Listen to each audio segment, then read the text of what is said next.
So because I'm in the dreaded just before lunch spot, I'll try to be brief.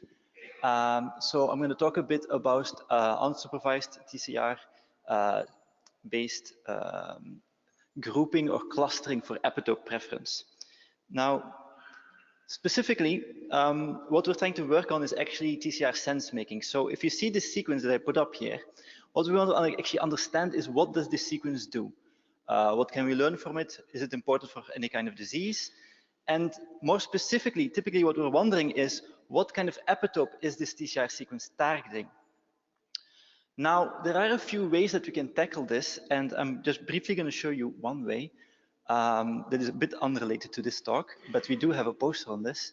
So you can actually also use machine learning models that are trained on TCR and epitope databases to actually make predictions for a small set of TCRs, for a small set of epitopes, to see which TCRs bind which epitopes. And we actually have a tool which we call TCRex that can do this kind of predictions for full repertoires.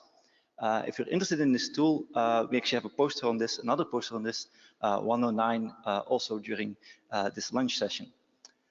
But like I mentioned, this only works for a small set of epitopes and a small set of TCRs.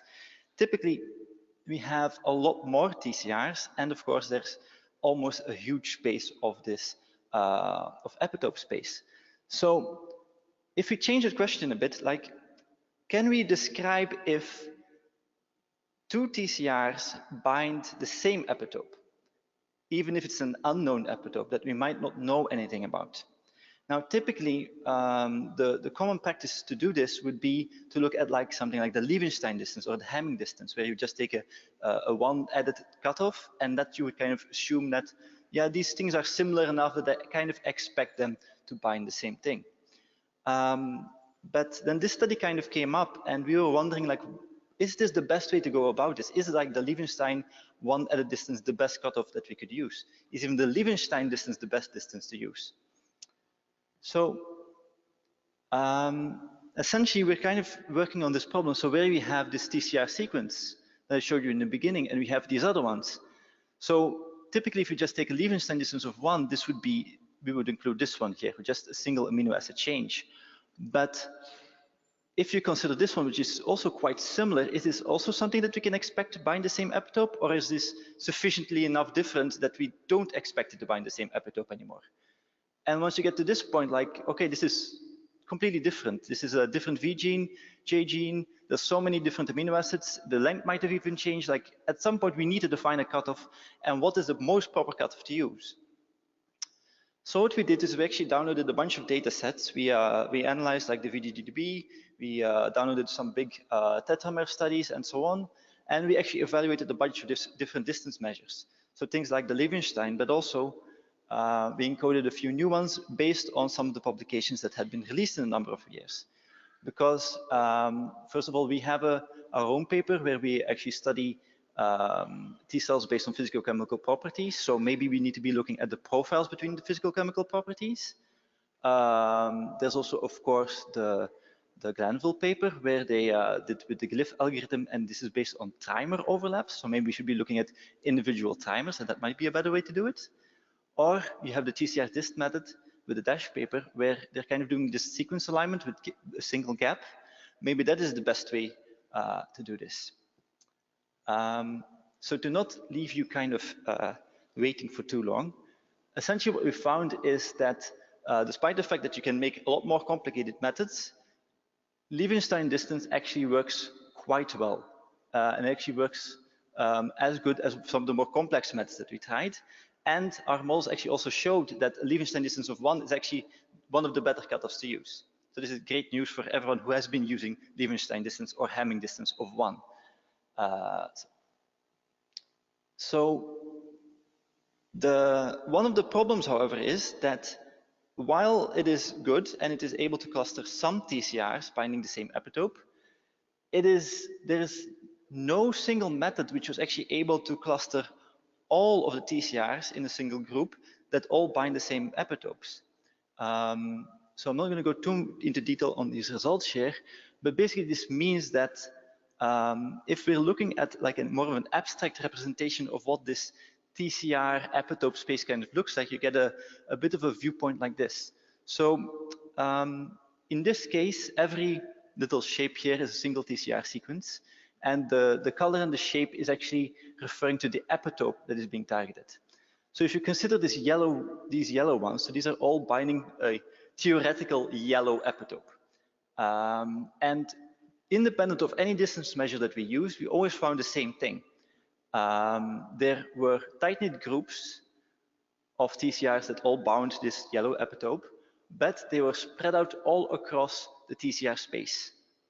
And they had a bunch of TCRs in between them that bound very different epitopes, even from different MHC classes, across class 1, across class 2, and so on.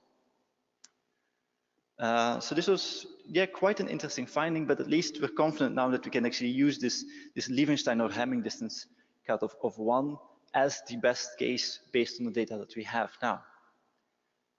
I did want to end with like this. I couldn't resist to make this kind of network that we've seen a lot in different papers before, where we based indeed using Liebenstein distance of 1, and you get these nice big clusters. However, what I also wanted to point out was this gives a very interesting overview of a full repertoire. But if you then pipe it through something like a TCRex, which can do some of the annotations, some TCRs for some epitopes, you get these nice little groups of T cells that you were able to identify associated with some epitopes. And this becomes quite interesting if you integrate these two approaches. So that was kind of what I wanted to say today. If you have more questions, I'm definitely available at my poster. I definitely quickly want to acknowledge a lot of the work that has been done by my students, Sophie and Nicolas. And a lot of the coding work actually has also been done by Wout and Pieter over here. Okay, thank you for your attention.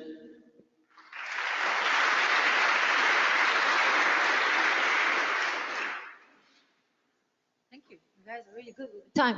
Questions? Just one or two we have time for. Okay.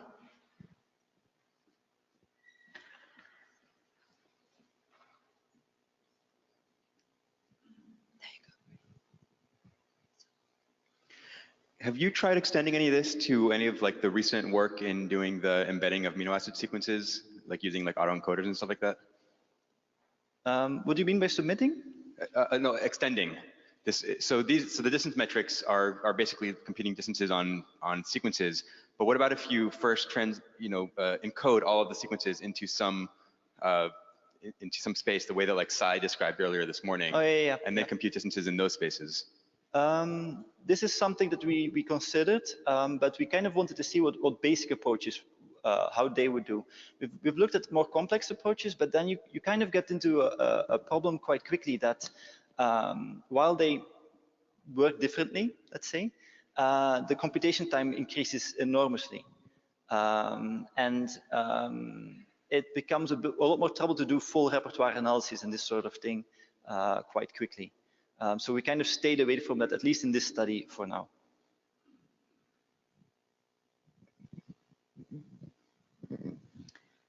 Okay. Hi. Can I ask a question? Yeah, go on.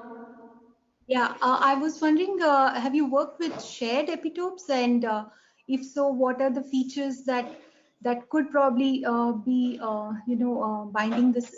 The idea is that it may be binding the same epitope, so it's shared in different individuals. So, have you looked at the features of these? Yeah, that's a very interesting question. Especially, I mean, if you look at the current epitope TCR databases, you see a lot of TCRs that actually target, that are the same, that target different epitopes. But unfortunately, there isn't really enough data available to do like a good comprehensive study on this at the moment. But this is definitely something that someone should look at in the future. Okay. Thank you. Unfortunately, we have to wrap it up though. Thank you, Pieter.